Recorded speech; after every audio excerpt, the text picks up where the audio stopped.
Love your difficulties, love your pain ಅಂತ ಹೇಳಿದರು. Because ಅಲ್ಲೊಂದು ಲೆಸನ್ ಇದೆ ಅಂತ. ಸೊ ಅದು ಇಲ್ಲೂ ಕೂಡ ಅಪ್ಲೈ ಆಗುತ್ತೆ. ಮಾರ್ಕೆಟಲ್ಲಿ ಯಾವತ್ತು ಈ ಥರ ಸ್ಟ್ರೈಟ್ ಲೈನ್ ಗ್ರಾಫ್ ಇರಲ್ಲ. ನಾವು ಅಪ್ಸ್ ಆ್ಯಂಡ್ ಡೌನ್ಸನ್ನು ನೋಡ್ತಾ ಇರಬೇಕಾಗುತ್ತೆ. ಆ ಅಪ್ಸ್ ಆ್ಯಂಡ್ ಡೌನ್ಸನ್ನು ನಾವು ಇಷ್ಟಪಡಬೇಕಾಗುತ್ತೆ. ಮಾರ್ಕೆಟ್ ಬಿದ್ದಾಗ ಎಷ್ಟೋ ಜನ ಭಯ ಬೀಳೋದು ನೋಡಿದ್ದೀವಿ. ಯಾಕೆ ಭಯ ಬೀಳ್ತಾರೆ ಅಂತ ಹೇಳಿದ್ರೆ ಅವರಿಗೆ ಫಂಡಮೆಂಟಲ್ ಅನಾಲಿಸಿಸ್ ಗೊತ್ತಿರಲ್ಲ. ನನ್ನ ದುಡ್ಡನ್ನು ಉಪಯೋಗಿಸ್ಕೊಂಡು ಕಂಪನಿ ಎಷ್ಟು ಪ್ರಾಫಿಟ್ ಮಾಡಿದೆ ಅನ್ನೋದನ್ನು ನಮಗೆ EPS ಹೇಳುತ್ತೆ, ಅರ್ನಿಂಗ್ಸ್ ಪರ್ ಶೇರ್. ಇವಾಗ ಕೆಲವೊಂದು ಕಂಪ್ನೀಸ್ ಇದೆ, ನನ್ನ ದುಡ್ಡನ್ನು ಉಪಯೋಗಿಸ್ಕೊಂಡು ಅವ್ರು ಲಾಸ್ ಮಾಡ್ಕೊತಾ ಇರ್ತಾರೆ. ಸುಮ್ಮನೆ ಬ್ಲೈಂಡ್ ಆಗಿ ಏನೇ ಇನ್ವೆಸ್ಟ್ಮೆಂಟನ್ನು ಮಾಡಬೇಡಿ. ಯಾವುದೇ ಇನ್ವೆಸ್ಟ್ಮೆಂಟ್ ಮಾಡೋಕ್ಕಿಂತ ಮುಂಚೆ ರಿಸ್ಕ್ ಅರ್ಥ ಮಾಡ್ಕೊಂಡು ಇನ್ವೆಸ್ಟ್ಮೆಂಟ್ ಮಾಡಿ. ಸೇಲ್ಸ್ ಆಗಿ ಪ್ರಾಫಿಟನ್ನು ಕೂಡ ಚೆನ್ನಾಗಿ ಮಾಡ್ತಾ ಇದೆ. ಪ್ರಾಫಿಟ್ ಗ್ರೋತ್ 3 years, ಲಾಸ್ಟ್ 3 ವರ್ಷದ ಪ್ರಾಫಿಟ್ ಗ್ರೋತ್ ಅಟ್ಲೀಸ್ಟ್ 12% ಗ್ರೋ ಆಗ್ತಾ ಇದ್ರೆ ಆವಾಗ ನಮ್ಗೆ ಏನಾಗುತ್ತೆ ಅಂತ ಹೇಳಿದ್ರೆ ಆ ಕಂಪ್ನಿಯ ಬೇಸ್ಮೆಂಟ್ ಸ್ಟ್ರಾಂಗ್ ಇದೆ ಅನ್ನೋದನ್ನ ನಾವೇನ್ ಮಾಡ್ಬೋದು ಹೇಳ್ಬೋದು. ಸ್ಟಾಕ್ ಮಾರ್ಕೆಟ್ ಅಲ್ಲಿ ನೀವೇನಾದ್ರು ತಪ್ಪುಗಳು ಮಾಡ್ತಾ ಇದ್ದೀರಾ? ಜನರಲಿ ಎಲ್ಲರೂ ಮಾಡೋ ತಪ್ಪು ಬಂದು lack of risk management, over trading, ಒಂದು ಪ್ರೂವನ್ ಸ್ಟ್ರಾಟಜಿ ನಿಮ್ಮ ಹತ್ರ ಇಲ್ಲ. ಜೊತೆಗೆ ಓವರ್ ಹೈಪ್ ಆಗಿರೋ ಸ್ಟಾಕ್ಸ್ ಗಳಲ್ಲಿ ಇನ್ವೆಸ್ಟ್ ಮಾಡ್ತೀರಾ. ಜೊತೆಗೆ ಯಾರೋ ಟಿಪ್ಸ್ ಕೊಟ್ರು, ಇನ್ನೇನೋ ಕೊಟ್ರು ಅಂತ ಅದನ್ನ ನಂಬ್ಕೊಂಡು ಇನ್ವೆಸ್ಟ್ ಮಾಡ್ತೀರಾ. ಇದನ್ನೆಲ್ಲ ಓವರ್ಕಮ್ ಮಾಡ್ಬೇಕಂದ್ರೆ ನಮ್ಮ ಹತ್ರ mainly the mind set tune up ಆಗಬೇಕು. ಜೊತೆಗೆ ಎನಫ್ ನಾಲೆಜ್ ಬರಬೇಕು. ಈ ನಾಲೆಜ್ ಪಡ್ಕೊಳ್ಳೋದಕ್ಕೆ ನಾನು ನಿಮ್ಮನ್ನ 3 ಗಂಟೆಗಳ ಆಫ್ಲೈನ್ ವರ್ಕ್ಶಾಪ್ ಗೆ ಇನ್ವೈಟ್ ಮಾಡ್ತಾ ಇದ್ದೀನಿ. ಆಲ್ರೆಡಿ ಕರ್ನಾಟಕದಲ್ಲಿ 25,000ಕ್ಕಿಂತ ಹೆಚ್ಚಿಗೆ ಜನ ಈ ವರ್ಕ್ಶಾಪ್ ನ ಅಟೆಂಡ್ ಮಾಡಿ ಸದುಪಯೋಗ ಪಡ್ಕೊಂಡಿದ್ದಾರೆ. ಸೊ ಇನ್ನ ಯಾಕೆ ತಡ? ಇದೊಂದು ನಾರ್ಮಲ್ ವರ್ಕ್ಶಾಪ್ ಅಲ್ಲ, ಇದು ನಿಮ್ಮ ಜೀವನ ಬದಲಾಯಿಸುವ ವರ್ಕ್ಶಾಪ್. ಬನ್ನಿ, TD ಅಕಾಡೆಮಿ ಜಾಯಿನ್ ಆಗಿ ಸಬ್ಸ್ಕ್ರೈಬ್ ಬಟನ್ ಒತ್ತಿ ನಮ್ಮ ಫ್ರೀ ವರ್ಕ್ಶಾಪ್ ಗೆ ಅಟೆಂಡ್ ಮಾಡಿ ನಿಮ್ಮ ಜೀವನವನ್ನು ಬದಲಾಯಿಸಿಕೊಳ್ಳಿ.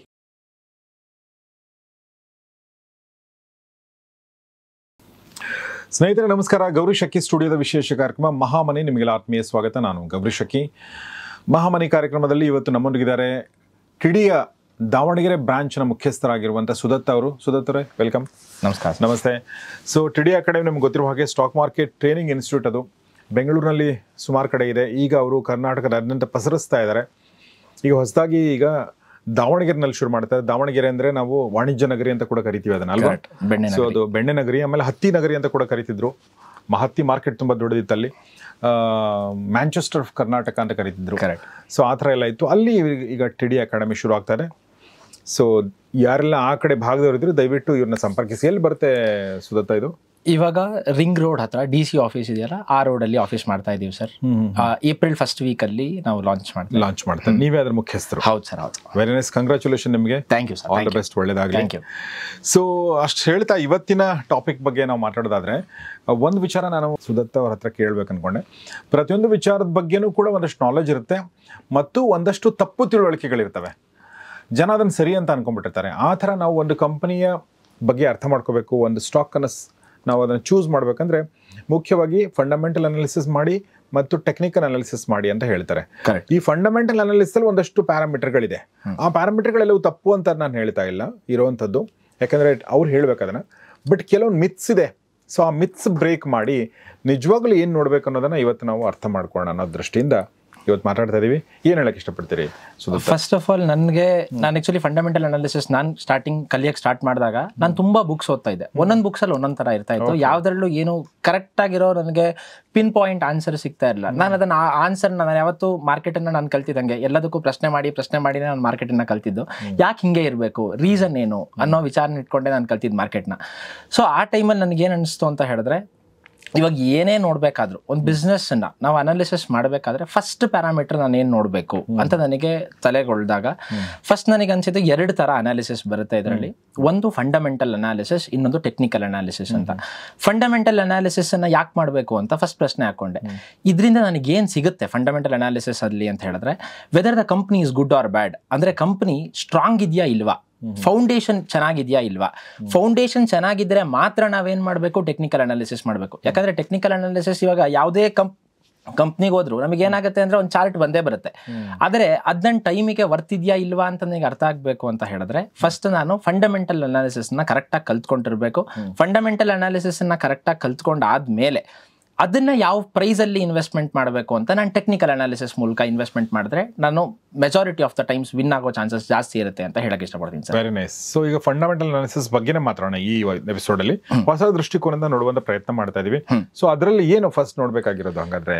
ಇವಾಗ ನಾವೊಂದು ಬಿಸ್ನೆಸ್ ಮಾಡ್ತಾ ಇದೀವಿ, ಆ ಬಿಸ್ನೆಸ್ ಚೆನ್ನಾಗಾಗುತ್ತೆ ಅಂತ ನಾನು ಹೇಳಬೇಕು ಅಂತ ಹೇಳಿದ್ರೆ ಪ್ರೈಮರಿ ಥಿಂಗ್ ಏನಿರಬೇಕು ಅಂದ್ರೆ ಸೇಲ್ಸ್ ಗ್ರೋತ್ ಚೆನ್ನಾಗಿರ್ಬೇಕು. ತುಂಬಾ ಚೆನ್ನಾಗಿ, ತುಂಬಾ ಸಿಂಪಲ್ ಅಂಡ್ ತುಂಬಾ ಸಿಂಪಲ್. ಈಗ ಒಂದು ಥಿಯೇಟರ್ ಅಲ್ಲಿ ಜನ ಬರ್ತಾ ಇದಾರ, ಓಕೆ ಬಿಸ್ನೆಸ್ ಚೆನ್ನಾಗಿದೆ. ಒಂದು ಸೂಪರ್ ಮಾರ್ಕೆಟ್ ಅಲ್ಲಿ ಜನ ಬರ್ತಾ ಇದಾರ, ಅಲ್ಲದು ನಡೀತಾ ಇದೆ. ನಮ್ ಚಾನಲ್ ಜನ ನೋಡ್ತಾ ಇದಾರ, ಅದು ನಡೀತಾ ಇದೆ. ಕರೆಕ್ಟ್. ಸೊ ಜನ ಇಲ್ಲ ಅಂದ್ರೆ ಅದು ಬಿಸ್ನೆಸ್ ಇಲ್ಲ ಅಂತ ಅರ್ಥ. ಕರೆಕ್ಟ್. ಅಂದ್ರೆ sales growth 3 years at least 12% growth ಆಗ್ತಾ ಇರ್ಬೇಕು. ಅಂದ್ರೆ ಎವ್ರಿ ಇಯರ್ 12% ಗಿಂತ ಜಾಸ್ತಿ, ಎಷ್ಟು ಜಾಸ್ತಿ ಆಗ್ತಾ ಇದ್ರು ಅದು ಒಳ್ಳೇದು, ಹೈಯರ್ ದ ಬೆಟರ್. ಆದ್ರೆ ಮಿನಿಮಮ್ 12% ಅಷ್ಟು ಗ್ರೋತ್ ಆಗ್ತಾ ಇದ್ರೆ ಚೆನ್ನಾಗಿರುತ್ತೆ. ಓಕೆ, ಇವಾಗ 12 ಅಂತ ಬಂದ ತಕ್ಷಣ ಯಾಕೆ 12 ಆಗಿರ್ಬೇಕು, ಏನೇ ಒಂದು ನಂಬರ್ ಹೇಳ್ಬೋದಾಗಿತ್ತಲ್ಲ ಅಂತ ಥಿಂಕಿಂಗ್ ಬರುತ್ತೆ. ಬಟ್ ಯೂಶಲಿ ನಮ್ ದೇಶದಲ್ಲಿ ಇನ್ಫ್ಲೇಷನ್ ಏನಿದೆ ಅಂದ್ರೆ ಹಣದುಬ್ಬರ ಏನಿದೆ 8 to 10% ಇದೆ. ಆ ಹಣದುಬ್ಬರಕ್ಕಿಂತ ಜಾಸ್ತಿನಾದ್ರೂ ನಾವ್ ಏನ್ ಮಾಡ್ತಾ ಇರಬೇಕು, ಸೇಲ್ಸ್ ಮಾಡ್ತಾ ಇರಬೇಕು. ಹಣದುಬ್ಬರ ಅಂತ ಹೇಳಿದ್ರೆ ಆಲ್ರೆಡಿ ಗೊತ್ತಿರುತ್ತೆ ನಿಮ್ಗೆ. ಇವಾಗ ಒಂದು ಹಾಲು 2020 ಆಲ್ಮೋಸ್ಟ್ 20 ರೂಪಾಯಿ ಇರೋದು ಇವಾಗ 28 ರೂಪಾಯಿ ಆಗಿದೆ. That is almost 40% increase. ಇವಾಗ ಅದ್ರ ಜೊತೆಗೆ ಇನ್ನೊಂದು ಏನು ಅಂತ ಹೇಳಿದ್ರೆ ನಮ್ಮ ಮೆಡಿಕಲ್ ಎಕ್ಸ್ಪೆನ್ಸಸ್ ಇರ್ಬೋದು, ಅದ್ರಲ್ಲೆಲ್ಲ ಇನ್ಫ್ಲೇಷನ್ ರೇಟ್ ತುಂಬಾ ಜಾಸ್ತಿ ಇದೆ. ಈ ಅನಾಲಿಸಿಸ್ ಅನ್ನ ಯೂಸ್ ಮಾಡಿ, ಅಂದ್ರೆ ಇನ್ಫ್ಲೇಷನ್ 10 to 12% ಮಿನಿಮಮ್ ಇದೆ. ಲಾಸ್ಟ್ 4 years ಅಲ್ಲಿ ಹಾಲಿನ ಬೆಲೆ 40% ಇನ್ಕ್ರೀಸ್ ಆಗಿದೆ. ಆದ್ರೆ ನನ್ನ ಇನ್ಕಮ್ 40% ಇನ್ಕ್ರೀಸ್ ಆಯ್ತಾ ಅನ್ನೋದ್ರ ಬಗ್ಗೆ ನಾವೇನ್ ಮಾಡ್ಬೇಕಾಗುತ್ತೆ, ಯೋಚನೆ ಮಾಡ್ಬೇಕಾಗತ್ತೆ. ಆ 40% ಅಷ್ಟಾದ್ರೂ ನಾನು ದುಡ್ದಿಲ್ಲ ಅಂತ ಹೇಳಿದ್ರೆ ನಾನು ಲಾಸ್ ಅಲ್ಲಿ ಇದ್ದೀನಿ ಅಂತ ಅರ್ಥ. ಅಟ್ಲೀಸ್ಟ್ ನಾನು ನನ್ನ 40% ಅಂದ್ರೆ ನನ್ನ ಇನ್ಫ್ಲೇಷನ್ ಅಷ್ಟಾದ್ರೂ ದುಡಿಮೆ ಮಾಡ್ತಾ ಇರಬೇಕು. ಆ ಕಂಪನಿ, ನಾನು ಇನ್ವೆಸ್ಟ್ಮೆಂಟ್ ಮಾಡ್ತಾ ಇರೋ ಕಂಪ್ನಿ ಕೂಡ ಸೇಲ್ಸ್ ಅಟ್ಲೀಸ್ಟ್ ಇನ್ಫ್ಲೇಷನ್ ಕಿಂತ ಜಾಸ್ತಿ ಗ್ರೋ ಆಗ್ತಾ ಇದ್ರೆ ಆವಾಗ ನಮ್ಗೆ ಏನಾಗುತ್ತೆ, ಆ ಕಂಪ್ನಿ ಮುಂದೆ ಗ್ರೋ ಆಗೋ ಚಾನ್ಸಸ್ ಜಾಸ್ತಿ ಇರುತ್ತೆ. ಬೈ ಇದೊಂದೇ ಪ್ಯಾರಾಮೀಟರ್ ಅಲ್ಲ, ಇದ್ರ ಜೊತೆಗೆ ಇನ್ನೊಂದು ಸ್ವಲ್ಪ ಎಲ್ಲ ಪ್ಯಾರಾಮೀಟರ್ಸ್ ನೋಡ್ಬೇಕಾಗುತ್ತೆ. ಓಕೆ. ಸೊ ಇದು ತುಂಬಾ ಮುಖ್ಯವಾದ ಪ್ಯಾರಾಮೀಟರ್, ಸೇಲ್ಸ್ ಅಥವಾ ಸೇಲ್ಸ್ ಗ್ರೋತ್ 12% ಜಾಸ್ತಿ ಇರ್ಬೇಕು ಅನ್ನೋದು, ಅದ ಕಾರಣಗಳನ್ನ ಕೂಡ ಹೇಳಿದ್ರು. ಓಕೆ, ನೆಕ್ಸ್ಟ್ ಏನು? ನೆಕ್ಸ್ಟ್ ನಾನು ನೋಡ್ಬೇಕಾಗಿರೋದು ಪ್ರಾಫಿಟ್ ಗ್ರೋತ್. ಬರೀ ಸೇಲ್ಸ್ ಒಂದೇ ಆಗ್ತಾ ಇದ್ರೆ ಪ್ರಯೋಜನ ಇಲ್ಲ. ಸೇಲ್ಸ್ ಆಗ್ತಾ ಇದೆ ಬಟ್ ಲಾಸ್ ಆಗ್ತಾ ಇದೆ ಅಂದ್ರೆ ಪ್ರಯೋಜನ ಇಲ್ಲ. ಸೇಲ್ಸ್ ಆಗಿ ಪ್ರಾಫಿಟ್ ಅನ್ನು ಕೂಡ ಚೆನ್ನಾಗಿ ಮಾಡ್ತಾ ಇದೆ. ಪ್ರಾಫಿಟ್ ಗ್ರೋತ್ 3 years, ಲಾಸ್ಟ್ 3 ವರ್ಷದ ಪ್ರಾಫಿಟ್ ಗ್ರೋತ್ ಅಟ್ಲೀಸ್ಟ್ 12% ಅಲ್ಲಿ ಗ್ರೋ ಆಗ್ತಾ ಇದ್ರೆ ಅವಾಗ ನಮ್ಗೆ ಏನಾಗುತ್ತೆ ಅಂತ ಹೇಳಿದ್ರೆ ಆ ಕಂಪ್ನಿಯ ಬೇಸ್ಮೆಂಟ್ ಸ್ಟ್ರಾಂಗ್ ಇದೆ ಅನ್ನೋದನ್ನ ನಾವೇನ್ ಮಾಡ್ಬೋದು, ಹೇಳ್ಬೋದು. ಓಕೆ, ಅಂದ್ರೆ ಪ್ರಾಫಿಟ್ ಕೂಡ 100% ಅಲ್ಲಿ ಗ್ರೋ ಅಟ್ಲೀಸ್ಟ್ 12%. ಜಾಸ್ತಿ ಇದ್ದಷ್ಟು ಒಳ್ಳೇದು, ಆದ್ರೆ ಅಟ್ಲೀಸ್ಟ್ 12% ಆದ್ರೂ ಗ್ರೋ ಆಗ್ತಾ ಇರಬೇಕು. ಅಂದ್ರೆ ನಿಮ್ಮ ಸರ್ವಿಸ್ ಅಥವಾ ನಿಮ್ಮ ಪ್ರಾಡಕ್ಟ್ ಅನ್ನ ನೀವೇನ್ ಲಾಸ್ಟ್ ಇಯರ್ ಅಲ್ಲಿ ಸೇಲ್ ಮಾಡ್ತಾ ಇದ್ರು ಅದಕ್ಕಿಂತ 12% ಹೆಚ್ಚಿನ ರೇಟಿಂಗ್ ನೀವು ಸೇಲ್ ಮಾಡ್ತಿರ್ಬೇಕು. ಅಂದ್ರೆ ಅಟ್ಲೀಸ್ಟ್ ಹೌದು 12% ಜಾಸ್ತಿ ಸೇಲ್ಸ್ ಮಾಡಬೇಕು, ಇಲ್ಲ ಅಂದ್ರೆ ಜಾಸ್ತಿ ರೇಟಿಗೆ ಸೇಲ್ ಮಾಡಬೇಕು.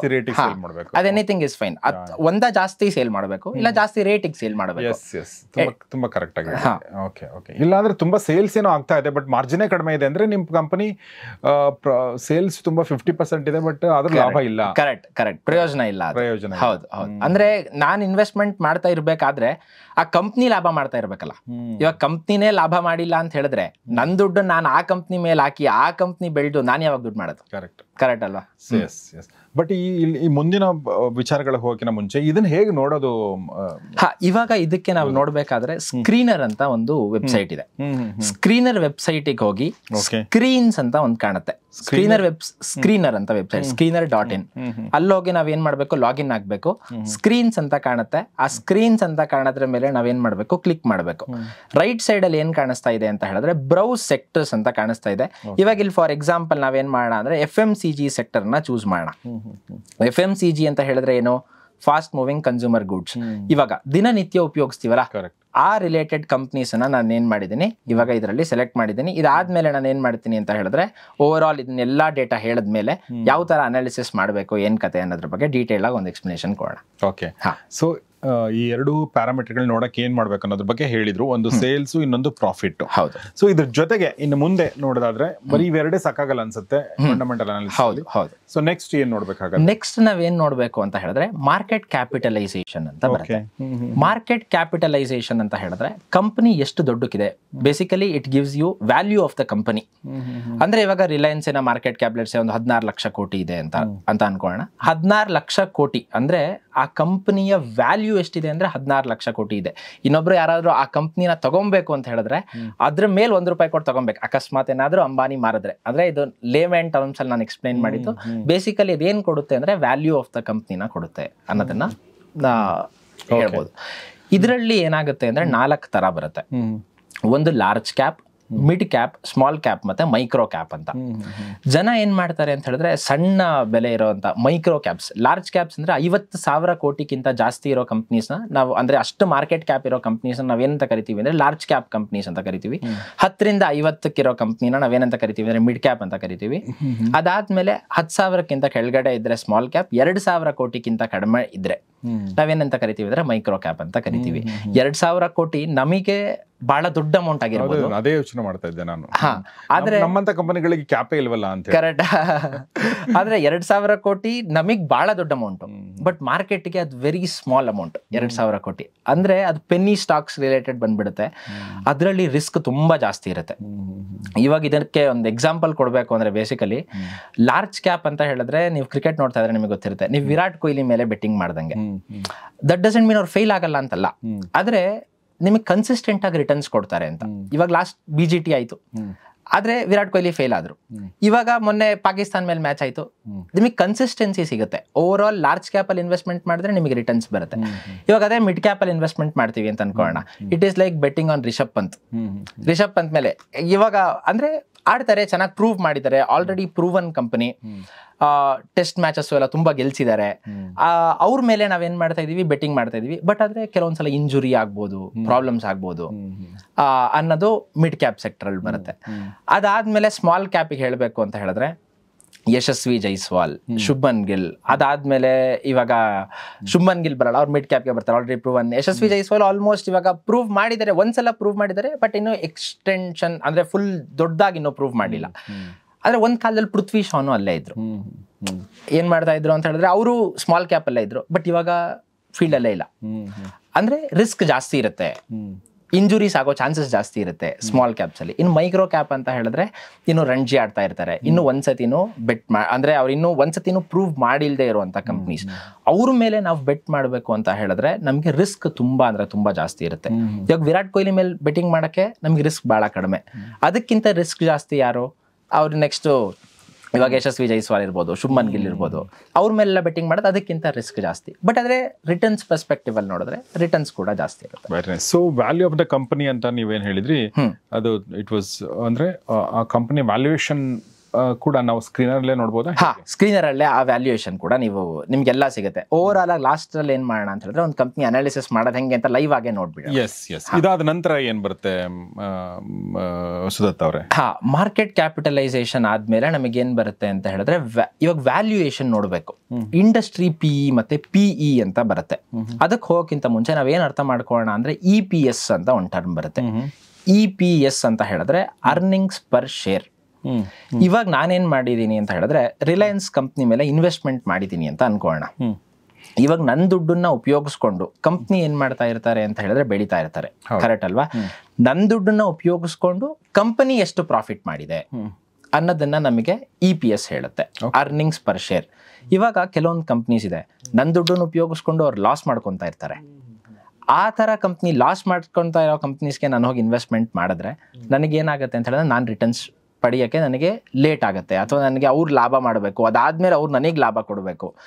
ಅಂದ್ರೆ ಅವ್ರು ಒಂದ್ಸಲ ಇನ್ನೂ ಪ್ರೂವ್ ಮಾಡಿಲ್ಲ, ಅವರೇ ಲಾಭ ಮಾಡಿಲ್ಲ, ನನ್ನ ದುಡ್ಡನ್ನು ತಗೊಂಡು ಅವ್ರು ಲಾಸ್ ಮಾಡ್ಕೊಡೋದು, ಅವ್ರು ಲಾಸ್ ಮಾಡ್ತಾ ಇದ್ದಾರೆ. ಆವಾಗ ನಮಗೆ ಶೇರ್ ಪ್ರೈಸ್ ಗ್ರೋತ್ಗೆ ಏನಾಗುತ್ತೆ ಅಂತ ಹೇಳಿದ್ರೆ ಅದು ಪ್ರಾಬ್ಲಮ್ ಆಗುತ್ತೆ. ಸೊ ನಾವೇನ್ ಮಾಡಬೇಕು ಅಂತ ಹೇಳಿದ್ರೆ ಆಲ್ರೆಡಿ ಗ್ರೋತ್ ಆಗಿರುವಂತ, ಅಂದ್ರೆ ಇವಾಗ ಅರ್ನಿಂಗ್ಸ್ ಚೆನ್ನಾಗಿರುವಂತ, ಚೆನ್ನಾಗಿ ಕನ್ಸಿಸ್ಟೆಂಟ್ ಆಗಿ ಅರ್ನಿಂಗ್ಸ್ ಮಾಡ್ಕೊಂಡು ಹೋಗ್ತಾ ಇರಬೇಕು, ಲಾಭ ಮಾಡ್ತಾ ಇರಬೇಕು, ಅವ್ರ ಮೇಲೆ ನಾವು ಹೂಡಿಕೆ ಮಾಡಿದ್ರೆ ಅವಾಗ ನಮಗೆ ಏನಾಗುತ್ತೆ ಅಂತ ಹೇಳಿದ್ರೆ ನಮ್ಗೆ ಇವಾಗ ಮಾರ್ಕೆಟ್ ಬೀಳ್ತಾ ಇದೆ. ಮಾರ್ಕೆಟ್ ಬಿದ್ದಾಗ ಎಷ್ಟೋ ಜನ ಭಯ ಬೀಳೋದು ನೋಡಿದ್ದೀನಿ. ಯಾಕೆ ಭಯ ಬೀಳ್ತಾರೆ ಅಂತ ಹೇಳಿದ್ರೆ ಅವರಿಗೆ ಫಂಡಮೆಂಟಲ್ ಅನಾಲಿಸಿಸ್ ಗೊತ್ತಿರಲ್ಲ.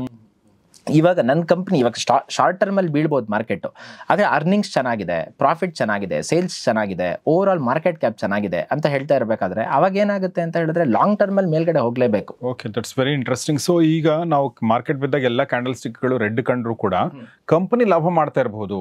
ಸೊ ಅಂಥದ್ದೊಂದು ಎಕ್ಸಾಂಪಲ್ ಅನ್ನ ನಾವು ನೋಡಬಹುದು, ಮುಂದೆ ನೋಡೋಣ. ಡೆಫಿನೆಟ್ಲಿ ಮುಂದೆ ತೋರಿಸ್ತೀನಿ ಅದನ್ನ. ಸೊ ಇದಾದ ನಂತರ ಇವಾಗ ನೆಕ್ಸ್ಟ್ ಏನ್ ಬರುತ್ತೆ ಅಂತ ಹೇಳಿದ್ರೆ PE ರೇಷಿಯೋ ಅಂತ ಬರುತ್ತೆ. PE ಅಂತ ಹೇಳಿದ್ರೆ price to earnings ratio, price to EPS. 2 ಅಂತ ಹೇಳಿದ್ರೆ ಡಿವೈಡೆಡ್ ಬೈ ಅಂತ ಅರ್ಥ. ಪ್ರೈಸ್ ಅಂತ ಹೇಳಿದ್ರೆ ಇವಾಗ ಲೆಟ್ಸ್ ಸೇ ಯಾವುದೋ ಒಂದು ಕಂಪನಿ 1,000 ರೂಪಾಯಿನಲ್ಲಿ ಟ್ರೇಡ್ ಆಗ್ತಾ ಇದೆ ಅಂತ ಮಾಡೋಣ. ಶೇರ್ 1,000 ರೂಪಾಯಿನಲ್ಲಿ ಟ್ರೇಡ್ ಆಗ್ತಾ ಇದೆ, ಯಾವುದೊಂದು A ಕಂಪನಿ. ಆ ಕಂಪನಿಯ ಅರ್ನಿಂಗ್ಸ್ ಎಷ್ಟಿದೆ ಅಂತ ಹೇಳಿದ್ರೆ 20 ರೂಪಾಯಿ ಅರ್ನಿಂಗ್ಸ್ ಇದೆ ಅಂತ ಅನ್ಕೊಳ್ಳೋಣ.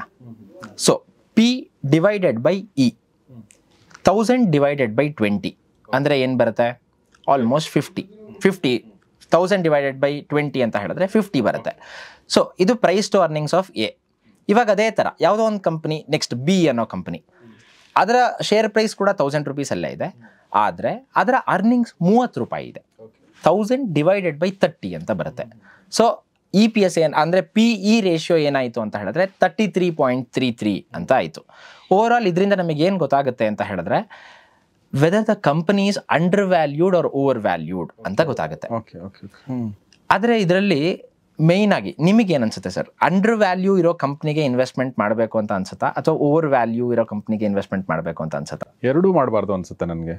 ಕರೆಕ್ಟ್ ವ್ಯಾಲ್ಯೂ ಆಗಿರುವಂತ ಕಂಪ್ನಿಗಳಿಗೆ ಇನ್ವೆಸ್ಟ್ ಮಾಡಿ, ಕರೆಕ್ಟ್ ವ್ಯಾಲ್ಯೂಯೇಷನ್ ಆಗಿರುವಂತ ಕಂಪ್ನಿಗೆ ಇನ್ವೆಸ್ಟ್ಮೆಂಟ್ ಮಾಡಬೇಕು ಅಂತ ಅನ್ಸುತ್ತೆ. ಬಟ್ ಆದ್ರೆ ಇದನ್ನ ನಾವು ಏನ್ ಮಾಡ್ತೀವಿ ಅಂತ ಹೇಳಿದ್ರೆ ಜನ ಅದು ಬಿಟ್ಟು ನಮಗೆ ಆಪ್ಷನ್ ಇದ್ರೆ ಅಂಡರ್ ವ್ಯಾಲ್ಯೂ ಇರುವಂತದಕ್ಕೆ ಮಾಡ್ಬೇಕು.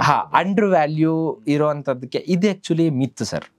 ಯಾಕೆ ಅಂಡರ್ ವ್ಯಾಲ್ಯೂ ನಮ್ಗೆ ಏನ್ ಅನ್ಸುತ್ತೆ ಅಂತ ಹೇಳಿದ್ರೆ ಅದು ಬೆಳೆಯುತ್ತೆ ಅಂತ. ಅಂಡರ್ ವ್ಯಾಲ್ಯೂ ಇದೆ, ಯಾವ್ದೋ ಒಂದು ಕಂಪ್ನಿ ಅಂಡರ್ ವ್ಯಾಲ್ಯೂ ಆಗಿದೆ ಅಂತ ಹೇಳಿದ್ರೆ ಓವರ್ ವ್ಯಾಲ್ಯೂ ಆದಾಗ ನಾವು ಅದನ್ನ ಸೆಲ್ ಮಾಡ್ಕೊಬೋದಲ್ಲ ಅಂತ ಅನ್ಸುತ್ತೆ. ಬಟ್ ಆದ್ರೆ ಫಂಡಮೆಂಟಲ್ ಅನಾಲಿಸಿಸ್ ಯಾವತ್ತು ಅಪ್ಡೇಟ್ ಆಗಕ್ಕೆ ಒಂದು 3 months ಟೈಮ್ ತಗೊಳುತ್ತೆ ಸರ್. ಒಂದು ಸ್ಟಾಕ್ ಅಂದ್ರೆ ಬ್ಯಾಲೆನ್ಸ್ ಶೀಟ್ ಅಪ್ಡೇಟ್ ಆಗಬೇಕು, ಅದಾದ್ಮೇಲೆ ನಮಗೆ ಏನಾಗುತ್ತೆ ಫಂಡಮೆಂಟಲ್ ಅನಾಲಿಸಿಸ್ ಅಲ್ಲಿ ನಮಗೆ ಅಪ್ಡೇಟ್ ಆಗುತ್ತೆ. ಇದರಿಂದ ನನಗೇನು ಗೊತ್ತಾಗುತ್ತೆ ಅಂತ ಹೇಳಿದ್ರೆ ಕಂಪನಿ ಅಂಡರ್ ವ್ಯಾಲ್ಯೂ ಆಗಿದ್ರೆ ನನ್ನ ರೀಸನ್ಸ್ ನೋಡಬೇಕು. ಜಸ್ಟ್ ಬಿಕಾಸ್ ಒಂದು ಕಂಪ್ನಿ ಅಂಡರ್ ವ್ಯಾಲ್ಯೂ ಆಗಿದೆ, ಇವಾಗ ಸೇಲ್ಸ್ ಇರಲ್ಲ, ಪ್ರಾಫಿಟ್ ಇರಲ್ಲ, ಮಾರ್ಕೆಟ್ ಕ್ಯಾಪ್ ಕಡಿಮೆ ಇರುತ್ತೆ, ಅವ್ರು ಅಂಡರ್ ವ್ಯಾಲ್ಯೂ ಆಗಿರ್ತಾರೆ. They are bound to be undervalued ಅಲ್ವಾ? ಇವಾಗ ಸೇಲ್ಸ್ ತುಂಬ ಚೆನ್ನಾಗಿದೆ, ಪ್ರಾಫಿಟ್ ತುಂಬ ಚೆನ್ನಾಗಿದೆ, ಅದಾದಮೇಲೆ ಇವಾಗ ಮಾರ್ಕೆಟ್ ಕ್ಯಾಪು ಚೆನ್ನಾಗಿದೆ, ಅದು ಓವರ್ ವ್ಯಾಲ್ಯೂನೇ ಆಗಿರುತ್ತೆ. ನಾವು ಓವರ್ ವ್ಯಾಲ್ಯೂ ಆದ ತಕ್ಷಣ ಅದು ಬ್ಯಾಡ್ ಅಂತ ಹೇಳಬಾರ್ದು. ಸೊ ಓವರ್ ವ್ಯಾಲ್ಯೂ ಆದ್ರೂ ಕೂಡ ಅದು ಬೆಳೆಯುವಂತ ಸಾಧ್ಯತೆ ಇರುತ್ತೆ ಅಂತ. ಯಾಕಂದ್ರೆ ಇವಾಗ PE ಏನು ಕೊಡುತ್ತೆ ಅಂತ ಹೇಳಿದ್ರೆ ಸಿಂಪಲ್ ಆಗಿ ಇದನ್ನೊಂದು ಎಕ್ಸಾಂಪಲ್ ಮೂಲಕ ಹೇಳಬೇಕು ಅಂತ ಹೇಳಿದ್ರೆ you can't buy Mercedes at the price of Maruti. ನಿಮಗೆ ಮರ್ಸಿಡೀಸ್ ಕಾರ್ ಬೇಕು, ಆದ್ರೆ ಮಾರುತಿ ಪ್ರೈಸ್ ಅಲ್ಲಿ ಬೇಕು. ಯಾವತ್ತಾರು ಸಿಗುತ್ತಾ? ಯಾವತ್ತೂ ಸಿಗಕ್ ಸಾಧ್ಯನೇ ಇಲ್ಲ. ನನಗೆ ಮರ್ಸಿಡೀಸ್ ಬೇಕು ಅಂದ್ರೆ ಮರ್ಸಿಡಿ ಲೆವೆಲ್ ಅಲ್ಲೇ, ಅಂದ್ರೆ ಅಷ್ಟು ಪ್ರೈಸ್ ಕೊಟ್ಟೆ ನಾನು ತಗೊಬೇಕು. PE ಏನ್ ಇಂಡಿಕೇಶನ್ ಕೊಡುತ್ತೆ ಅಂತ ಹೇಳಿದ್ರೆ ಪ್ರೀಮಿಯಂ ನ ಇಂಡಿಕೇಶನ್ ಕೊಡುತ್ತೆ. ಬಟ್ ಅದು ಓವರ್ ವ್ಯಾಲ್ಯೂ ಅಂತ ಅದಕ್ಕೆ ನೀವು ಹೆಂಗೆ ಹೇಳ್ತೀರಿ? ಹಂಗಾದ್ರೆ ಈಗ ನಾವು ಮರ್ಸಿಡೀಸ್ ಒಂದು ವ್ಯಾಲ್ಯೂ ಇದೆ, ಸೊ ಅವ್ರು 2 ಕೋಟಿನೋ 4 ಕೋಟಿನೋ ಹೇಳ್ತಾರೆ. ಹೌದು, ಅದ್ರ ವ್ಯಾಲ್ಯೂನೇ ಅಷ್ಟು ಇರೋದ್ರಿಂದ ಅದನ್ನ ಓವರ್ ವ್ಯಾಲ್ಯೂ ಅಂತ ಹೇಳಕ್ಕಾಗಲ್ಲ. ಇದನ್ನ ನಾವು ಓವರ್ ವ್ಯಾಲ್ಯೂ ಅಂಡರ್ ವ್ಯಾಲ್ಯೂ ಅಂತ ನಾವು ಹೇಳ್ತಾ ಇರೋದು ಹೆಂಗೆ ಅಂತ ಹೇಳಿದ್ರೆ ಆದ್ರೆ ಇಂಡಸ್ಟ್ರಿ ಜೊತೆ ಕಂಪ್ಯಾರಿಸನ್ ಮಾಡಿ. ಅದಕ್ಕೆ ಇಂಡಸ್ಟ್ರಿ PE ಅಂತ ಒಂದು ಬರುತ್ತೆ. ನಾವ್ ಯಾವತ್ತೂ ಕಂಪ್ಯಾರಿಸನ್ ಮಾಡ್ಬೇಕಾದ್ರೆ ಆಪಲ್ ನ ಆಪಲ್ ಜೊತೆಗೆ, ಆರೆಂಜಸ್ ನ ಆರೆಂಜಸ್ ಜೊತೆಗೆ, ಅಂದ್ರೆ FMCG ಕಂಪ್ನೀಸ್ ತಗೊಂಡೋಗಿ IT ಕಂಪ್ನೀಸ್ ಕಂಪ್ಯಾರಿಸನ್ ಮಾಡಬಾರ್ದು. FMCG ನ FMCG ಕಂಪ್ಯಾರಿಸನ್ ಮಾಡಬೇಕು, IT ನ IT ಕಂಪ್ಯಾರಿಸನ್ ಮಾಡಬೇಕು. ಸೊ FMCG ಗೆ ಅದರದ್ದೇ ಆದ ಇಂಡಸ್ಟ್ರಿ PE ಅಂತ ಒಂದಿರುತ್ತೆ. ಆ ಇಂಡಸ್ಟ್ರಿ PEಗೆ ನಾವೇನು ಮಾಡಬೇಕಾಗತ್ತೆ ಅಂತ ಹೇಳಿದ್ರೆ ಕಂಪ್ಯಾರಿಸನ್ ಮಾಡಬೇಕಾಗತ್ತೆ. ಆ ಇಂಡಸ್ಟ್ರಿ PEಗೆ ಸ್ಟಾಕ್ PE ಜಾಸ್ತಿ ಇದ್ರೆ ಅವಾಗ ಏನಾಗುತ್ತೆ ಅಂತ ಹೇಳಿದ್ರೆ ಕಂಪನಿ ಆ ಸ್ಟಾಕ್ ಏನಾಗಿದೆ ಓವರ್ ವ್ಯಾಲ್ಯೂ ಆಗಿದೆ. ಸೊ ಅದು ಅಂತ ಹಾಗಾದ್ರೆ ಅದು ಕಡಿಮೆ ಆಗುತ್ತೆ ಅಂತ ಅರ್ಥ.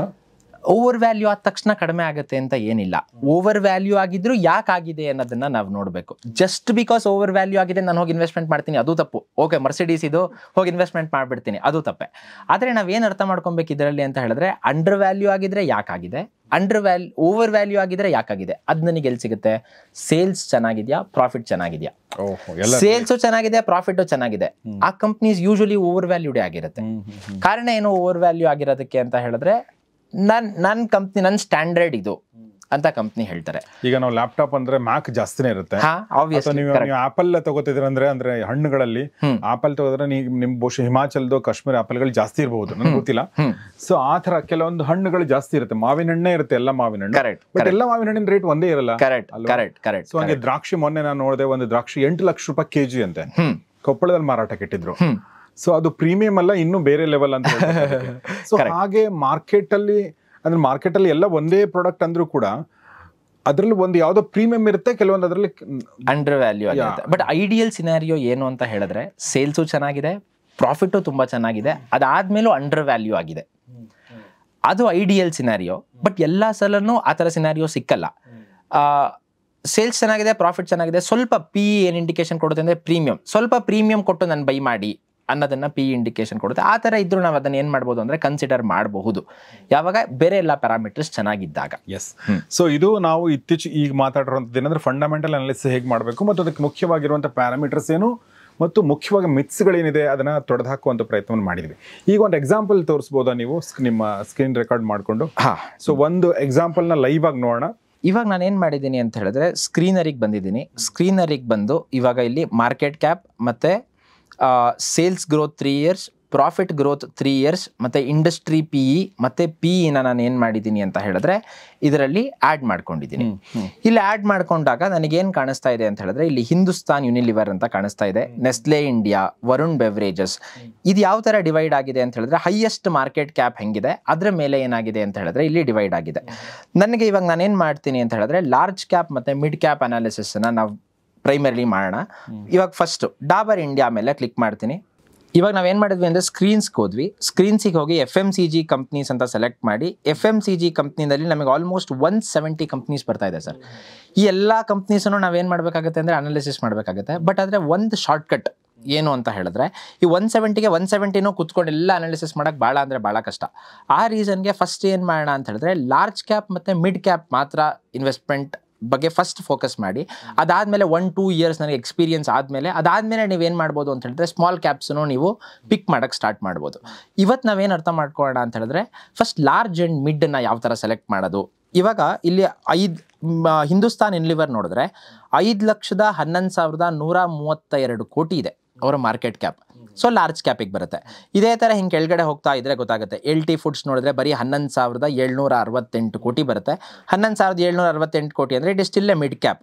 ಸೊ ಟಾಪ್ 15 ಕಂಪನೀಸ್ ಅಲ್ಲಿ ತನಕ ನಮಗೇನು ತೋರಿಸ್ತಾ ಇದೆ ಅಂತ ಹೇಳಿದ್ರೆ ಮಿಡ್ ಕ್ಯಾಪ್. ಅದಕ್ಕಿಂತ ಕೆಳಗಡೆ ಅವಂತಿ ಫೀಡ್ಸ್ ಎಲ್ಲ ಏನಾಗಿದೆ ಅಂತ ಹೇಳಿದ್ರೆ ಸ್ಮಾಲ್ ಕ್ಯಾಪ್ ಇನ್ವೆಸ್ಟ್ಮೆಂಟ್ಸ್ ಬರುತ್ತೆ. ಸ್ಮಾಲ್ ಕ್ಯಾಪ್ ಅಂತ ಹೇಳಿದ್ರೆ ಆಲ್ರೆಡಿ ಹೇಳ್ದಂಗೆ ರಿಸ್ಕ್ ಜಾಸ್ತಿ ಇರುತ್ತೆ. ಸೊ ಫಸ್ಟ್ ಇವಾಗ ಏನು ಮಾಡೋಣ ಅಂದರೆ ಲಾರ್ಜ್ ಆ್ಯಂಡ್ ಮಿಡ್ ಕ್ಯಾಪ್ ಅನಾಲಿಸಿಸ್ನ ಮಾಡೋಣ. ಇವಾಗ ಈ ಲಾರ್ಜ್ ಆ್ಯಂಡ್ ಮಿಡ್ ಕ್ಯಾಪ್ ಅನಾಲಿಸಿಸಲ್ಲಿ ನಾವೇನು ಮಾಡೋಣ ಅಂತ ಹೇಳಿದ್ರೆ ಡಾಬರ್ ಇಂಡಿಯಾ ಬಗ್ಗೆ ಚೂಸ್ ಮಾಡೋಣ. ಇದು ಒಂದು ಸ್ಲೈಡಲ್ಲಿ ಡಾಬರ್ ಇಂಡಿಯಾ ಸೆಕ್ಟರ್ ಏನಿದೆ ಅಂತ ಹೇಳಿದ್ರೆ FMCG, ಇವರ ಇಂಡಸ್ಟ್ರಿ ಏನು ಅಂದರೆ ಪರ್ಸನಲ್ ಕೇರ್ ಇಂಡಿಯನ್. ಇದು ಒಂದು FMCG ಕಂಪ್ನಿ. ಇದರಲ್ಲೇ ಇನ್ನೊಂದು FMCG ಕಂಪ್ನಿ ಬರುತ್ತೆ, ಅದು ಹಿಂದೂಸ್ತಾನ್ ಯುನಿಲಿವರ್. ಅದರ ಪಿಯರ್ಸ್ ಮೇಲೆ ಕ್ಲಿಕ್ ಮಾಡಿದ್ರೆ ನಮಗೇನು ಕಾಣುತ್ತೆ ಅಂತ ಹೇಳಿದ್ರೆ ಪರ್ಸನಲ್ ಕೇರ್ ಮಲ್ಟಿನ್ಯಾಷನಲ್ ಅಂತ ಕಾಣುತ್ತೆ. ಸೊ FMCG ಕಂಪ್ನಿನೇ ಆಗಿರ್ಬೋದು, ಬಟ್ ಆದರೆ ಇಂಡಸ್ಟ್ರಿ ಏನಿದೆ ಅಂತ ಹೇಳಿದ್ರೆ ಎರಡಕ್ಕೂ ಡಿಫ್ರೆನ್ಸ್ ಇರುತ್ತೆ. ಆ ಇಂಡಸ್ಟ್ರಿಗೆ PE ಅಂತ ಇರುತ್ತೆ. ಸೊ ನಾವು ಇವಾಗ ಏನು ಮಾಡೋಣ ಅಂತ ಹೇಳಿದ್ರೆ ಪರ್ಸನಲ್ ಕೇರ್ ಇಂಡಿಯನ್ ಬಗ್ಗೆ ಮಾತ್ರ ಮಾತಾಡೋಣ. ಇವಾಗ ನಾವು ಪರ್ಸನಲ್ ಕೇರ್ ಇಂಡಿಯನ್ ಬಿಸ್ನೆಸ್ನ ಪರ್ಸನಲ್ ಕೇರ್ ಮಲ್ಟಿನ್ಯಾಷನಲ್ಗೂ ನಾವು ಮಾಡಬಾರ್ದು. ಅವಾಗಲೇ ಕೊಟ್ಟಿರೋ ಎಕ್ಸಾಂಪಲ್ ಥರಾನೇ ಆ್ಯಪಲ್ ಜೊತೆಗೆ ಕಂಪ್ಯಾರಿಸನ್ ಮಾಡಬೇಕು, ಆರೆಂಜಸ್ ಜೊತೆಗೆ ಕಂಪ್ಯಾರಿಸನ್ ಮಾಡಬೇಕು. ಇಂಡಿಯಾ ಆಪಲ್ ಜೊತೆ ಕಂಪೇರ್ ಮಾಡಬೇಕಾ ಅಂದ್ರೆ ಪರ್ಸನಲ್ ಕೇರ್ ಇಂಡಿಯನ್ಸ್ ಅದರದ್ದು ಕಂಪ್ನೀಸ್ ಏನಿದೆ. ಯಾಕಂದ್ರೆ ಇವಾಗ HUL ಹಿಂದೂಸ್ತಾನ್ ಯುನಿಲಿವರ್ಗೆಲ್ಲ ಫಾರಿನ್ ಪಾಲಿಸೀಸ್ ಎಲ್ಲ ತುಂಬಾ ಅಂದ್ರೆ ತುಂಬಾ ಮ್ಯಾಟರ್ ಆಗುತ್ತೆ. ಬಟ್ ಆದ್ರೆ ಪರ್ಸನಲ್ ಕೇರ್ ಇಂಡಿಯನ್ಗೆ ಫಾರಿನ್ ಪಾಲಿಸೀಸ್ ಮ್ಯಾಟರ್ ಆಗಲ್ಲ, ಬರೀ ಇಂಡಿಯನ್ ಇದು ಮಾತ್ರ ಮ್ಯಾಟರ್ ಆಗುತ್ತೆ. ಸೊ ಇವ್ರ ಬಿಸ್ನೆಸ್ ಮಾಡೆಲ್ ಬೇರೆ ಇರುತ್ತೆ, ಆ ಬಿಸ್ನೆಸ್ ಮಾಡೆಲ್ ಬೇರೆ ಇರುತ್ತೆ. ಅದಕ್ಕೆ ಈ ಬಿಸ್ನೆಸ್ ಏನಿದೆ ಈ ಬಿಸ್ನೆಸ್ಗೆ ಕಂಪ್ಯಾರಿಸನ್ ಮಾಡಬೇಕು. ಓಕೆ, ಇವಾಗ ನಾವೇನು ಮಾಡೋಣ ಅಂತ ಹೇಳಿದ್ರೆ ಫಸ್ಟ್ ಒನ್ ಇದರಲ್ಲಿ ಡಾಬರ್ ಇಂಡಿಯಾ ಅಂತ ಒಂದು ಕಾಣಿಸ್ತಾ ಇದೆ. ಡಾಬರ್ ಇಂಡಿಯಾ ಶೇರ್ ಪ್ರೈಸ್ ನೋಡಿ ನಾವು ಯಾವುದೇ ಡಿಸಿಷನ್ ತೊಗೊಳಕ್ಕಾಗಲ್ಲ. ಶೇರ್ ಪ್ರೈಸ್ ಜಾಸ್ತಿ ಇದೆ ನಾನು ಇನ್ವೆಸ್ಟ್ಮೆಂಟ್ ಮಾಡಲ್ಲ, ಶೇರ್ ಪ್ರೈಸ್ ಕಡಿಮೆ ಇದೆ ನಾನು ಇನ್ವೆಸ್ಟ್ಮೆಂಟ್ ಮಾಡ್ತೀನಿ, ಆ ಥರ ಇನ್ವೆಸ್ಟ್ಮೆಂಟ್ ಮಾಡೋದು ಕೂಡ ತಪ್ಪಾಗುತ್ತೆ. ಯಾಕಂದರೆ ನಾವು ಇಲ್ಲಿ ಇನ್ವೆಸ್ಟ್ಮೆಂಟ್ ಮಾಡಬೇಕಾದ್ರೆ PE ನೋಡಿ ನಾವು ಹೇಳೋದು whether the company is under ವ್ಯಾಲ್ಯೂಡಾ ಅಥವಾ ಕಂಪ್ನಿ ಓವರ್ ವ್ಯಾಲ್ಯೂಡಾ ಅಂತ. ಶೇರ್ ಪ್ರೈಸ್ ನೋಡಿ ನಾವು ಇದು ಅಂಡರ್ ವ್ಯಾಲ್ಯೂ ಇದು ಓವರ್ ವ್ಯಾಲ್ಯೂ ಅಂತಲೂ ನಾವೇನು ಮಾಡಬಾರ್ದು ಅಂದರೆ ಡಿಸಿಷನ್ನ ನಾವು ತೊಗೊಬಾರ್ದು. ಇವಾಗ ಇದರ ಮಾರ್ಕೆಟ್ ಕ್ಯಾಪ್ ಏನಿದೆ ಅಂತ ಹೇಳಿದ್ರೆ ಡಾಬರ್ ಇಂಡಿಯಾ ಲಾರ್ಜ್ ಕ್ಯಾಪ್. ಇವಾಗ ಲಾರ್ಜ್ ಕ್ಯಾಪ್ ಆಗೋ ಒಂದೇ ಒಂದು ಉದ್ದೇಶಕ್ಕೆ ನಾನು ಹೋಗಿ ಇನ್ವೆಸ್ಟ್ಮೆಂಟ್ ಮಾಡ್ತೀನಿ, ದೊಡ್ಡ ಕಂಪ್ನಿ ಅದು, ಅದಕ್ಕೆ ಹೋಗಿ ನಾನು ಹೋಗಿ ಇನ್ವೆಸ್ಟ್ಮೆಂಟ್ ಮಾಡ್ತೀನಿ, ಅದು ತಪ್ಪಾಗುತ್ತೆ. ಯಾಕೆ ತಪ್ಪಾಗುತ್ತೆ ಅಂತ ಹೇಳಿದ್ರೆ ಇದರ ಸೇಲ್ಸ್ ಇರೋದು ಬರೀ 9% ಅಷ್ಟೇ, ಇವ್ರು ಪ್ರಾಫಿಟ್ ಮಾಡ್ತಾ ಇರೋದು ಬರೀ 2.27% ಅಷ್ಟೇ. ಇದ್ರ ಜೊತೆಗೆ ಇನ್ನೊಂದು ಏನಾಗಿದೆ ಅಂತ ಹೇಳಿದ್ರೆ ಇಂಡಸ್ಟ್ರಿ PE 32.3 ಇದೆ, ಸ್ಟಾಕಿನ PE 49.14 ಇದೆ. ಅಂದರೆ ಏನು ಇಂಡಿಕೇಶನ್ ಕೊಡ್ತಾ ಇದೆ, ಇಂಡಸ್ಟ್ರಿ PE ಕಡಿಮೆ ಇದೆ, ಸ್ಟಾಕ್ PE ಜಾಸ್ತಿ ಇದೆ. ಸ್ಟಾಕ್ PE ಜಾಸ್ತಿ ಇದ್ದರೆ ಕಂಪ್ನಿ ಏನಾಗಿದೆ ಅಂತ ಹೇಳಿದ್ರೆ ಓವರ್ ವ್ಯಾಲ್ಯೂ ಆಗಿದೆ. ಆದರೆ ಓವರ್ ವ್ಯಾಲ್ಯೂ ಆಗಿರೋ ಒಂದೇ ಒಂದು ರೀಸನ್ಗೆ ನಾವು ಏನು ಮಾಡಲ್ಲ, ರಿಜೆಕ್ಟ್ ಮಾಡ್ತಾ ಇಲ್ಲ ಕಂಪ್ನಿ ಓವರ್ ವ್ಯಾಲ್ಯೂ ಆಗಿದೆ, ಆದರೆ ಸೇಲ್ಸ್ ಕಡಿಮೆ ಇದೆ, ಪ್ರಾಫಿಟ್ ಕಡಿಮೆ ಇದೆ. ನಾವು ಆಲ್ರೆಡಿ ಐಡಿಯಲ್ ಸಿನಾರಿಯೋ ಏನು ಹೇಳಿದ್ವಿ, ಸೇಲ್ಸ್ ಗ್ರೋತ್ ಅಟ್ಲೀಸ್ಟ್ 12% ಗ್ರೋ ಆಗ್ತಾ ಇರಬೇಕು ಅಂತ ಹೇಳಿದ್ವಿ. ಆದರೆ ಇದು ಸೇಲ್ಸು ಕಡಿಮೆ ಇದೆ, ಪ್ರಾಫಿಟು ಕಡಿಮೆ ಇದೆ. Just because it's A large cap ನಾವು ಹೋಗಿ ಇನ್ವೆಸ್ಟ್ಮೆಂಟ್ನ ಮಾಡಬಾರ್ದು ಅನ್ನೋದನ್ನು ನಾವು ಡಾಬರ್ ಇಂಡಿಯಾದಲ್ಲಿ ನಾವೇನು ಮಾಡ್ಬೋದು ಕಲಿಬೋದಾಗಿದೆ. ಇದು ಒಂದು ಲರ್ನಿಂಗ್ ಇವತ್ತು. ಇದರ ಜೊತೆಗೆ ನೆಕ್ಸ್ಟ್ ಬಂದರೆ ಇಮಾಮಿಯ ಶೇರ್ ಪ್ರೈಸ್ 520 ಇದೆ. ಬಟ್ ನಮಗೇನು ಶೇರ್ ಪ್ರೈಸ್ ಮ್ಯಾಟ್ರ್ ಆಗಲ್ಲ, ನಮಗೆ ವ್ಯಾಲ್ಯೂಯೇಷನ್ ಮ್ಯಾಟ್ರ್ ಆಗುತ್ತೆ. ವ್ಯಾಲ್ಯೂಯೇಷನ್ ನೋಡಿದ್ರೆ ಇಂಡಸ್ಟ್ರಿ PE 32 ಇದೆ, ಸ್ಟಾಕ್ PE ಏನಿದೆ ಅಂದರೆ 28.84 ಇದೆ. ಇಂಡಸ್ಟ್ರಿ PE ಜಾಸ್ತಿ ಇದೆ, ಸ್ಟಾಕ್ PE ಕಡಿಮೆ ಇದೆ. ಅಂಡರ್ ವ್ಯಾಲ್ಯೂ ಆಗಿದೆ. ಅಂಡರ್ ವ್ಯಾಲ್ಯೂ ಆಗಿದೆ, ರೀಸನ್ಸ್ ಇದೆಯಾ ಅಂತ ನೋಡೋಣ. ಸೇಲ್ಸ್ ಗ್ರೋತ್ ಬರೀ 7.5% ಇದೆ, ಆದರೆ ಪ್ರಾಫಿಟ್ 18% ಇದೆ. ಯಾವಾಗ ಈ ಥರ ಆಗ್ಬೋದು? ಸೇಲ್ಸ್ ಕಡಿಮೆ ಇದ್ದು ಪ್ರಾಫಿಟ್ ಜಾಸ್ತಿ ಇದೆ ಪ್ರೀಮಿಯಂ ಪ್ರಾಡಕ್ಟ್ಗಳಿಗೆ. ಹಾ, ಬೇಸಿಕಲಿ ಏನಾಗಿದೆ ಅಂತ ಹೇಳಿದ್ರೆ ಈ ಸ್ಟಾಕು ಇವಾಗ ಆ್ಯಪಲ್ ಫೋನ್ ತೊಗೊಬೋದು ನಾವು. ಆ್ಯಪಲ್ ಅಂತ ಹೇಳಿದ್ರೆ ನಾವು ಜಾಸ್ತಿ ದುಡ್ಡು ಕೊಟ್ಟೆ ತೊಗೊಬೇಕು. ಬೇಸಿಕಲಿ ಏನಕ್ಕೆ ಆ್ಯಪಲ್ ತೊಗೊತೀವಿ ಅಂತ ಹೇಳಿದ್ರೆ ಕ್ವಾಲಿಟಿ ಚೆನ್ನಾಗಿದೆ, ಅದಾದ್ಮೇಲೆ ಒಂದು ಸ್ಟ್ಯಾಂಡರ್ಡು ಅನ್ನೋದಕ್ಕೆ ತೊಗೊತೀವಿ. ಸೊ ಯಾವಾಗ ಸೇಲ್ಸ್ ಕಡಿಮೆ ಇದ್ದು ಪ್ರಾಫಿಟ್ ಜಾಸ್ತಿ ಇದೆ ಅಂತ ಹೇಳಿದ್ರೆ ಅವ್ರು ಕ್ವಾಲಿಟಿ ಪ್ರಾಡಕ್ಟನ್ನು ಸೆಲ್ ಮಾಡ್ತಾ ಇದ್ರೆ ಮಾತ್ರ ಏನಾಗುತ್ತೆ ಅಂತ ಹೇಳಿದ್ರೆ ಸೇಲ್ಸ್ ಕಡಿಮೆ ಇದ್ರೂ ಪ್ರಾಫಿಟ್ ಜಾಸ್ತಿ ಇರುತ್ತೆ. 7.5% ಸೇಲ್ಸ್ ಇದ್ರು ಪ್ರಾಫಿಟ್ ಚೆನ್ನಾಗಿದೆ ಅಂದ್ರೆ ಇಟ್ಸ್ ಎ ಪ್ರೀಮಿಯಂ ಪ್ರಾಡಕ್ಟ್. ಅವ್ರ ಪ್ರೀಮಿಯಂ ಪ್ರಾಡಕ್ಟ್ ಅನ್ನ ಏನ್ ಮಾಡ್ತಾ ಇದ್ದಾರೆ, ಸೇಲ್ ಮಾಡ್ತಾ ಇದ್ದಾರೆ ಅನ್ನೋದನ್ನ ನಮಗೆ ಇಮಾಮಿನ ನಾವೇನ್ ಮಾಡ್ಬೋದು ಅಂತ ಹೇಳಿದ್ರೆ ಫರ್ದರ್ ಅನಾಲಿಸಿಸ್ಗೆ ನಾವೇನ್ ಮಾಡ್ಬೋದು ಅಂತ ಹೇಳಿದ್ರೆ ಕನ್ಸಿಡರ್ ಮಾಡಬಹುದು ಅನ್ನೋದನ್ನ ನಾವಿಲ್ಲಿ ತಿಳ್ಕೊಬೋದಾಗಿದೆ. ಇದ್ರ ಜೊತೆಗೆ ನೆಕ್ಸ್ಟ್ ಕಂಪ್ನಿ ಬಂದು ಜ್ಯೋತಿ ಲ್ಯಾಬ್ಸ್. ಜ್ಯೋತಿ ಲ್ಯಾಬ್ಸ್ ಏನಾಗಿದೆ ಅಂತ ಹೇಳಿದ್ರೆ ಇದು mid cap company. Sales 13% growth ಆಗ್ತಾ ಇದೆ, ಐಡಿಯಲ್ ಸಿನಾರಿಯೋಕ್ಕಿಂತ ಜಾಸ್ತಿ ಗ್ರೋ ಆಗ್ತಾ ಇದೆ, ಪ್ರಾಫಿಟ್ ಕೂಡ ಜಾಸ್ತಿ ಗ್ರೋ ಆಗ್ತಾ ಇದೆ. ಇದ್ರ ಜೊತೆಗೆ 32-31 ನೀವು ಅವಾಗಲೇ ಹೇಳಿದ್ರಿ ಕರೆಕ್ಟ್ ಇರಬೇಕು ವ್ಯಾಲ್ಯೂಯೇಷನ್ ಅಂತ. ಇದು ಕರೆಕ್ಟ್ ವ್ಯಾಲ್ಯೂಯೇಷನ್ನು ಕರೆಕ್ಟ್ ಇದೆ. ಬರೀ ವ್ಯಾಲ್ಯೂಯೇಷನ್ ಕರೆಕ್ಟ್ ಇರೋದಕ್ಕೂ ಅದ್ರ ಜೊತೆಗೆ ಸೇಲ್ಸು ಪ್ರಾಫಿಟ್ ಇದ್ರೆ ನಮಗೇನಾಗುತ್ತೆ, ಇನ್ನೂ ಬೂಸ್ಟ್, ನಮಗೆ ಕಾನ್ಫಿಡೆನ್ಸ್ ಬರುತ್ತೆ. ಇವಾಗ ಮಾರ್ಕೆಟ್ ಬೀಳ್ತಾ ಇದ್ರು ನಾವೇನು ಮಾಡಬಾರ್ದು, ಹೆದರ್ಕೊಂಡೆ ಆರಾಮಾಗಿ ಲಾಂಗ್ ಟರ್ಮ್ ಇನ್ವೆಸ್ಟ್ಮೆಂಟ್ನ ಮಾಡಿಕೊಂಡು ನಾವೇನು ಮಾಡ್ಬೋದು, ಲಾಭ ಮಾಡ್ಬೋದಾಗಿದೆ. ಆದರೆ ಇದರಲ್ಲಿ ಒಂದು ಹ್ಯಾಕ್ ಏನು ಅಂತ ಹೇಳಿದ್ರೆ, ಇವಾಗ ಜ್ಯೋತಿ ಲ್ಯಾಬ್ಸ್ ಮಾರ್ಕೆಟ್ ಟಾಪಲ್ಲಿ ಇರಬೇಕಾದ್ರೇನು ಈ ಕಂಪ್ನಿ ಒಳ್ಳೆ ಕಂಪ್ನಿ ಅಂತಲೇ ತೋರಿಸ್ತಾ ಇರುತ್ತೆ, ಮಾರ್ಕೆಟ್ ಕೆಳಗಡೆ ಬಿದ್ದಾಗಲೂ ಇದು ಒಳ್ಳೆ ಕಂಪ್ನಿ ಅಂತಲೇ ತೋರಿಸ್ತಾ ಇರುತ್ತೆ. ನಾನು ಯಾವ ಪ್ರೈಸಲ್ಲಿ ಇನ್ವೆಸ್ಟ್ಮೆಂಟ್ ಮಾಡಬೇಕು ಅನ್ನೋದನ್ನು ಟೆಕ್ನಿಕಲ್ ಅನಾಲಿಸಿಸ್ ಮಾಡಿ ನಾನು ಕಲ್ತ್ಕೊಂಡು ಮಾಡಿದ್ರೆ, ಫಂಡಮೆಂಟಲ್ಲು ಟೆಕ್ನಿಕಲ್ಲು ಎರಡು ಹ್ಯಾಂಡ್ ಇನ್ ಹ್ಯಾಂಡ್ ಹೋದರೆ ಆವಾಗ ನಾವೇನು ಮಾಡ್ಬೋದು ಅಂತ ಹೇಳಿದ್ರೆ ಸಕ್ಸಸ್ ರೇಷಿಯೋ ಇನ್ನೂ ಚೆನ್ನಾಗಿರುತ್ತೆ, ಇನ್ನೂ ಜಾಸ್ತಿ ಜನ ಸಕ್ಸಸ್ಫುಲ್ ಆಗ್ಬೋದು ಅಂತ ನನ್ನ ಅನಿಸಿಕೆ. Yes, so that is fundamental analysis for you. ಅಂದರೆ ನಿಮ್ಮ ಎದುರುಗಡೆನೆ ಮಾಡಿ ತೋರಿಸಿರುವಂಥದ್ದು. ಸೊ 3 ಸ್ಟಾಕ್ಗಳನ್ನ ತೋರಿಸಿದ್ರು ಮತ್ತು 3 ಬೇರೆ ಬೇರೆ ರೀತಿಯ ಸ್ಟಾಕ್ಗಳು, ಏನು ಮಾಡಬಾರ್ದು, ಏನು ಮಾಡಬೇಕು, ಯಾವ ಸ್ಟಾಕನ್ನು ಬೈ ಮಾಡಬೇಕು ಅಂದರೆ ಎಲ್ಲವನ್ನೂ ತೋರಿಸಿ ಕೂಡ ಫೈನಲಿ ಏನು ಹೇಳಿದರು ಅಂತಂದರೆ ಯಾವ ರೇಟಲ್ಲಿ ಬೈ ಮಾಡ್ಬೇಕು ಅನ್ನೋದು ಕೂಡ ಮುಖ್ಯ. ಹೌದು, ಅಂದರೆ ಯಾವ ಪೊಸಿಷನ್ಲಿದೆ ಬೈ ಮಾಡ್ಬೇಕು ಅನ್ನೋದು ಕೂಡ ಮುಖ್ಯ ಆಗುತ್ತೆ. ಸೊ ಹಾಗೆ ತುಂಬ ಇದು ಒಂಥರ ಮಹಾಸಾಗರ ಇದ್ದಂಗೆ ಸ್ಟಾಕ್ ಮಾರ್ಕೆಟ್. ಮಾತಾಡ್ತಾ ಹೋದರೆ ಅದ್ರಲ್ಲಿ ನಿಟ್ಟಿ ಗ್ರಿಟೀಸ್ಗಳು ತುಂಬ ಜಾಸ್ತಿ ಇರ್ತವೆ. ಕರೆಕ್ಟ್. ಸೊ ಹೀಗಾಗಿ ನಾನು ಹೇಳೋದೇನೆಂದರೆ ಈ ಥರ ಸುದತ್ತ ಅವರ ಒಂದು ಸ್ಟಾಕ್ ಮಾರ್ಕೆಟ್ ಬ್ರಾಂಚ್ ಏನಿದೆ ಟಿಡಿದು ಅಲ್ಲಿ ಅಥವಾ ಬೆಂಗಳೂರಿನ ಯಾವುದೋ ಒಂದು ಟ್ರೈನಿಂಗ್ ಇನ್ಸ್ಟಿಟ್ಯೂಟ್ನಲ್ಲಿ ಹೋಗಿ ಕಲಿತು ಆಮೇಲೆ ದಯವಿಟ್ಟು ನೀವು ಮಾಡಿ ಅಂತ ಹೇಳಕ್ಕೆ ಇಷ್ಟಪಡ್ತೀನಿ. ಕೊನೆಗೆ ಏನಾದರೂ ಹೇಳಕ್ಕೆ ಇಷ್ಟಪಡ್ತೀರಾ ಸುದತ್ತ? ನಂದು ಒಂದೇ ಒಂದು ಸಜೆಷನ್ ಏನು ಅಂತ ಹೇಳಿದ್ರೆ ಜನಗಳಿಗೆ, ನೀವು ಸುಮ್ಮನೆ ಬ್ಲೈಂಡ್ ಆಗಿ ಏನೇ ಇನ್ವೆಸ್ಟ್ಮೆಂಟ್ ಅನ್ನ ಮಾಡಬೇಡಿ. ಯಾವುದೇ ಇನ್ವೆಸ್ಟ್ಮೆಂಟ್ ಮಾಡೋಕ್ಕಿಂತ ಮುಂಚೆ ರಿಸ್ಕ್ ಅರ್ಥ ಮಾಡ್ಕೊಂಡು ಇನ್ವೆಸ್ಟ್ಮೆಂಟ್ ಮಾಡಿ. ಯಾಕಂದ್ರೆ ನಾನು ಸ್ಟಾರ್ಟಿಂಗ್ ಅಲ್ಲಿ ಮಾರ್ಕೆಟಿಗೆ ಬಂದಾಗ ನನಗೇನಾಯ್ತು ಅಂತ ಹೇಳಿದ್ರೆ ಈಸಿಯಾಗಿ ನಾನು ದುಡ್ಡು ಮಾಡ್ಬೋದು ಅನ್ನೋ ಇಂಟೆನ್ಷನ್ ಅಲ್ಲಿ ನಾನು ಮಾರ್ಕೆಟಿಗೆ ಬಂದೆ. ಫಸ್ಟ್ ನನಗೆ ಒಬ್ಬ ಫ್ರೆಂಡ್ ಸಿಗ್ದ, ಮಗ ಬಿಟ್ಕಾಯಿನ್ ಮೇಲೆ ಇನ್ವೆಸ್ಟ್ಮೆಂಟ್ ಮಾಡು, ನಿನಗೆ ಸಖತ್ತಾಗಿ ರಿಟರ್ನ್ಸ್ ಬರುತ್ತೆ ಅಂತ ಹೇಳ್ದ. ಓಕೆ, ನಾನು ಕಾಲೇಜ್ ಡೇಸಿಂದಾನೇ ಅರ್ನ್ ಮಾಡ್ತಾ ಇದ್ದೆ. ಅರೌಂಡ್ 80,000 ರೂಪೀಸ್ನ ನಾನು ಏನು ಮಾಡಿದೆ, ಇನ್ವೆಸ್ಟ್ಮೆಂಟ್ನ ಮಾಡಿದೆ. ಇನ್ವೆಸ್ಟ್ಮೆಂಟ್ ಮಾಡಿದ್ದು ನನ್ನ ಕೆಲಸ ಏನೂ ಇರಲಿಲ್ಲ. ದಿನ ಬೆಳಗ್ಗೆ ಎಳೆದು ಬ್ರೋಕರ್ ಅಕೌಂಟ್ ನೋಡೋದು, ದಿನ ಬೆಳಗ್ಗೆ ಎಳೆದು ಬ್ರೋಕರ್ ಅಕೌಂಟ್ ನೋಡೋದು. ಪ್ರತಿ ದಿನ ಇನ್ವೆಸ್ಟ್ಮೆಂಟ್ ಗ್ರೋ ಆಗ್ತಾ ಇತ್ತು. ಅವಾಗ 2020ನಲ್ಲಿ ಕೋವಿಡ್ ಕ್ರಾಶ್ ಆಗಿತ್ತು. ನನಗೆ ಏನಂದ್ರೆ ಏನು ಎಳ್ಳಷ್ಟು ನಾಲೆಡ್ಜ್ ಇಲ್ಲ. ಅದಾದ್ಮೇಲೆ ಏನಾಯ್ತು ಅಂದ್ರೆ 80,000 ಇನ್ವೆಸ್ಟ್ಮೆಂಟು ಆಲ್ಮೋಸ್ಟ್ 6 ಮಂತ್ಸಲ್ಲಿ 4 ಲಕ್ಷ ತನಕ ಗ್ರೋ ಆಯಿತು. ಈ ಥರ ಗ್ರೋ ಆದ ತಕ್ಷಣ ನನಗೆ ಏನಾಯ್ತು ಅಂದ್ರೆ ಗ್ರೀಡ್ ಕಿಕ್ಕಿನ್ ಆಗಕ್ಕೆ ಸ್ಟಾರ್ಟ್ ಆಯ್ತು. ಸೊ ಇರೋ ದುಡ್ಡನ್ನೆಲ್ಲ ತಂದು ತುಂಬಿದ್ದು ಗ್ರಾಚಾರ ಚೆನ್ನಾಗಿರ್ಲಿಲ್ಲ ಸರ್. ಅದಾದ್ಮೇಲೆ 2 ದಿನದಲ್ಲಿ 50% ಕ್ರಾಶ್ ಆಗೋಯ್ತು. ಬಟ್ ನಾನು ಲಾಸ್ ಮಾಡ್ಕೊಂಡಿಲ್ಲ. ಎಲ್ಲಿ ಸ್ಟಾರ್ಟ್ ಮಾಡಿದ್ನೋ 6 ಮಂತ್ಸ್ ಆದ್ಮೇಲೆ ಅಲ್ಲೇ ಬಂದು ಎಂಡ್ ಮಾಡಿದೆ.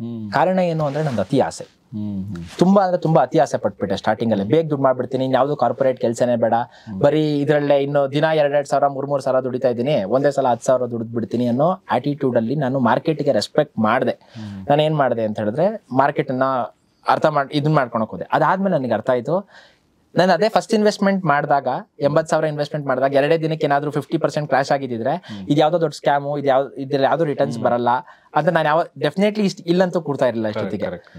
ನನಗೆ ಫಸ್ಟಿಗೆ ದುಡ್ಡು ಬಂದು ಅದಾದ್ಮೇಲೆ ನನ್ನ ಅತಿ ಆಸೆಯಿಂದ ನಾನು ಏನ್ ಮಾಡಿದೆ ಅಂತ ಹೇಳಿದ್ರೆ ನಾಲೆಡ್ಜ್ ಇಲ್ಲದೆ ನಾನು ದುಡ್ಡನ್ನ ಕಳ್ಕೊಂಡಿರೋದಕ್ಕೆ ಅದಾದ್ಮೇಲೆ ನನಗೇನಾಯ್ತು ಅಂದ್ರೆ ಅರ್ಥ ಆದ್ಮೇಲೆ ನಾನು ಕನ್ಸಿಸ್ಟೆಂಟ್ ಆಗಿ ನನ್ನ ಇಂಡಿಯನ್ ಮಾರ್ಕೆಟ್ ಬಗ್ಗೆ, ಯಾಕಂದ್ರೆ ಅಲ್ಲಿ ಯಾರು ರೆಗ್ಯುಲೇಷನ್ ಇಲ್ಲ, ನನ್ನ ದುಡ್ಡು ಹೋದ್ರೆ ಹೋಯ್ತು. ಅದಾದ್ಮೇಲೆ ಇಂಡಿಯನ್ ಮಾರ್ಕೆಟ್ ಬಗ್ಗೆ ಕಲಿಯಕ್ಕೆ ಸ್ಟಾರ್ಟ್ ಮಾಡಿದೆ. ಇಂಡಿಯನ್ ಮಾರ್ಕೆಟ್ ಬಗ್ಗೆ ಕಲ್ತ್ಕೊಂಡು ಅದಾದ್ಮೇಲೆ ಇವಾಗ ಕನ್ಸಿಸ್ಟೆಂಟ್ ಆಗಿ ವೀಕ್ಲಿ 1% ಅರ್ನ್ ಮಾಡ್ತಾ ಇದ್ದೀನಿ. ಲಾಸ್ಟ್ ಫೈನಾನ್ಷಿಯಲ್ ಇಯರ್ ಅಲ್ಲಿ ಕೂಡ 60% ಅರ್ನ್ ಮಾಡಿದ್ದೀನಿ.